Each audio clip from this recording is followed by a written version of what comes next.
Kilala ang Walt Disney sa paglikha ng childhood wonders at dream makers lalong-lalo na sa telebisyon. Ilan lamang ang Princess at Marvel series sa mga pelikula na pinasikat ng nasabing kumpanya na talaga namang nagbigay kulay sa buhay ng mga kabataan. Naging posible ito dahil sa mga empleyado na nasa likod ng produksyon ng Disney. Ngunit matapos ang 2 taon, muling sinimulan ng Disney ang pag-layoff sa kanilang mga miyembro.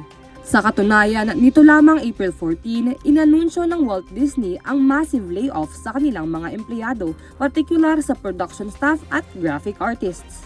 Tinatayang apektado ang humigit kumulang 1,000 empleyado sa iba't ibang bahagi ng media holdings ng kumpanya, kabilang ang mga studio, TV network at sports.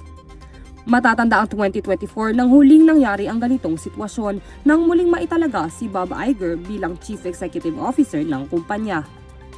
Ayon sa Disney, layunin nito na i-streamline raw ang mga operasyon at makapagbawas sa gastos at workforce. Hindi naman ito nilinaw kung may kinalaman ng artificial intelligence kahit maraming batikos na ito'y naging salik sa pagbabago sa creative industry. Samantala, ayon sa Disney, ang mga natanggal na kawani ay makatatanggap ng severance package batay sa kanilang antas at haba ng panunungkulan sa kumpanya. Para sa DZRH TV, ito si Mika Aryar, una sa Pilipinas, una sa Pilipino.